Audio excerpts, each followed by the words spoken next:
Louvado seja nosso Senhor Jesus Cristo, para sempre seja louvado. Seja bem-vindo mais uma vez ao canal Dentro Católico. O evangelho de hoje, 6 de maio, é tirado de São João, capítulo 14, versículos do 7 ao 14.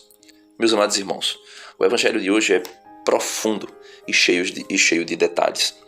Nós iremos ver um diálogo de Jesus com seus apóstolos, mais diretamente com Filipe, e Jesus revela para nós coisas extraordinárias, como, por exemplo, a sua ação divina na natureza humana que o Verbo eterno assumiu. E nós também iremos ver Jesus mostrando para os seus apóstolos que ele revela o Pai.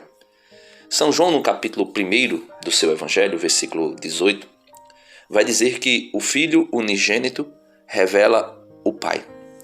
E aqui Jesus deixa claro que ele, no seu ministério, durante os seus 3 anos de vida, junto com os seus apóstolos, vida pública, Jesus revelou o Pai em vários momentos e também, podemos dizer, durante toda a sua vida. Mas Jesus revela o Pai em momentos muito específicos, como, por exemplo, a transfiguração.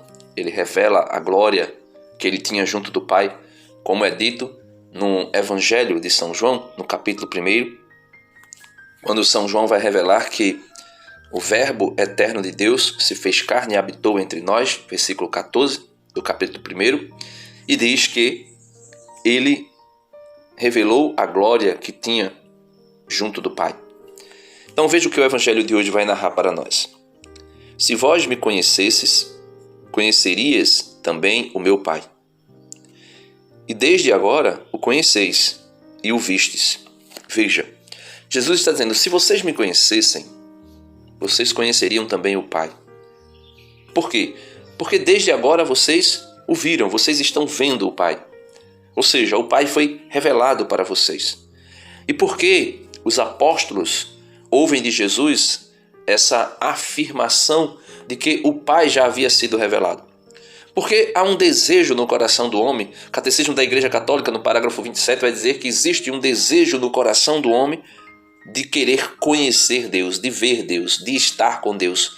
E o Catecismo vai dizer, no mesmo parágrafo 27, depois 28, 29, que o homem só encontrará a real, a verdadeira felicidade quando encontrar Deus, quando conhecer Deus, quando Deus revelar-se a ele. E por isso Santo Agostinho, um grande teólogo da graça, vai dizer que inquieto estava o meu coração enquanto não repousara em ti. Ou seja, o nosso coração é uma fonte de desejo de Deus. Nós queremos Deus. E por isso Jesus diz, e desde agora o conheceis e o vistes. Então Filipe vai dizer, Senhor, mostra-nos o Pai, e isso nos basta. Então Filipe, infelizmente, ainda não tinha conseguido ver Deus no Filho unigênito que o revelava. E Jesus vai ser enfático e direto. Há tanto tempo estou convosco e não me conheceis, Filipe. Quem me viu, viu o Pai. Como é que tu dizes, mostra-nos o Pai? Não acreditais que eu estou no Pai e o Pai está em mim? As palavras que vos digo, não as digo por mim mesmo, mas é o Pai que, permanecendo em mim, realiza as suas obras. O Catecismo da Igreja Católica, no parágrafo 470, vai mostrar por que Jesus afirma estas palavras. Não acreditais que eu estou no Pai e o Pai está em mim? E as palavras que eu vos digo, não as digo por mim mesmo, mas é o Pai que, permanecendo em mim, realiza as suas obras. Veja o que diz o Catecismo da Igreja Católica a nos revelar a união hipostática de Cristo e a ação de um da Trindade, ou seja, a segunda pessoa da Santíssima Trindade, agindo no mundo por meio de Jesus Cristo. Quando eu digo da Santíssima Trindade agindo no mundo por meio de Jesus Cristo, eu não estou aqui querendo separar Cristo ou dizer que existe 2 pessoas em uma duas pessoas em Cristo, uma pessoa humana e uma pessoa divina. Eu estou falando de uma ação da natureza divina de Cristo na sua natureza humana. E essa natureza divina revela de forma extraordinária aquilo que é a segunda pessoa da Santíssima Trindade. Revela-se de forma extraordinária por meio da natureza humana de Cristo. Vamos ao que diz o Catecismo.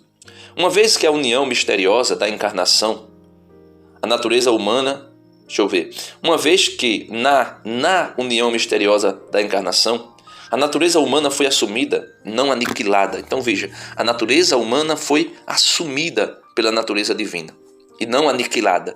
Não é que Jesus, ao encarnar, o Verbo eterno aniquila a humanidade não tem mais a humanidade de Cristo, não tem mais aquilo que é próprio da natureza humana, né? Aí vai dizer, a igreja tem sido levada ao longo dos séculos a confessar a plena realidade da alma humana com suas operações de inteligência e vontade, e a do corpo humano de Cristo. Mas, paralelamente, teve de lembrar toda vez que a natureza humana de Cristo pertence à pessoa divina do Filho de Deus, que a assumiu. Então veja, Jesus tudo fez pela sua natureza humana, porém assumida pela natureza divina. Isso aqui é a união hipostática, ou seja, Deus, 100% Deus, na encarnação, e aqui eu estou falando da segunda pessoa da Santíssima Trindade, Deus, que é 100% Deus, na encarnação, assume a natureza humana e torna-se também 100% humano. Por quê? Porque a alma de Cristo, humana, e o corpo humano de Cristo são assumidos pela natureza divina, porém não são aniquilados. É por isso que a igreja vai nos ensinar dizendo, tudo o que Cristo é e o faz, nela depende do, entre aspas, da Trindade. Ou seja, tudo que Cristo fez na sua natureza humana, no seu corpo humano e na sua alma humana, ele fez e faz dependendo de da natureza divina. Por conseguinte, o Filho de Deus comunica a sua humanidade, ele comunica a sua própria humanidade, seu próprio modo de existir pessoal na Trindade. Então, tudo que tudo que Jesus realizara na sua natureza humana, ele está comunicando não somente a humanidade inteira, mas a sua própria humanidade, agir pessoal, né, de da Trindade. Assim, em sua alma, como em seu corpo, Cristo exprime humanamente os modos divinos de agir da Trindade. Então, a natureza humana de Cristo revela agir da Trindade. É por isso agir de da Trindade, do Verbo eterno de Deus. É por isso que Jesus vai dizer a Filipe, há tanto tempo estou convosco e não me conheces? Filipe, quem me viu, viu o Pai. Quem me viu, viu o Pai. E ele conclui o evangelho de hoje dizendo, acreditai-me, eu estou no Pai e o Pai está em mim. Acreditai, ao menos por causa destas mesmas obras, ou seja, tudo aquilo que ele faz por meio da sua humanidade. Só que quem age e realiza é a sua divindade. Em verdade vos digo, quem acredita em mim fará as obras que eu faço e fará ainda maiores do que estas, pois eu vou para o Pai, e o que pedirdes em meu nome, eu o realizarei, a fim de que o Pai seja glorificado no Filho. Se pedirdes algo em meu nome, eu o realizarei. Isso aqui é extraordinário. Por quê? Porque o Filho de Deus trabalhou com mãos humanas, pensou com inteligência humana, agiu com vontade humana, amou com o coração humano. Nascido da Virgem Maria, tornou-se verdadeiramente um de nós, semelhante a nós em tudo, exceto no pecado. E agora, esse Jesus, que glorificado foi, está sentado à direita do Pai e age ainda hoje para a glorificação do Pai. E é por isso que ele vai dizer: se pedirdes algo em meu nome, eu o realizarei. Lógico que aqui Jesus não está falando de qualquer coisa no sentido literal, né, da palavra. Qualquer coisa que pode ser o que for. Não, ele está falando qualquer coisa que esteja de acordo com a vontade do meu Pai. Ou seja, qualquer coisa que esteja de acordo com os meus ensinamentos, com a vontade daquele que me enviou. E aí sim ele realizará. Não é simplesmente pedir. Porque de repente a gente poderia começar a pedir a morte dos nossos inimigos.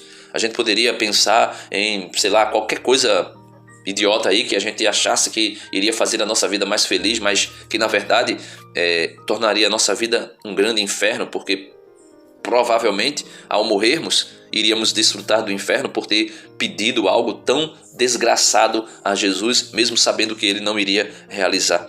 Quando eu digo mesmo sabendo, não que a pessoa o soubesse, porque tem muitas pessoas fazendo esse tipo de oração aí, mas sabendo que Deus, conhecendo Cristo, sabendo que isso ele não faria, porque estaria contrário à sua palavra. Então, Deus abençoe você e hoje, da Trindade revela-se para nós na sua maravilhosa humanidade. E ele é divino, sem deixar de ser humano, e ele é humano, sem deixar de ser divino. Deus abençoe você e até amanhã, se Deus quiser.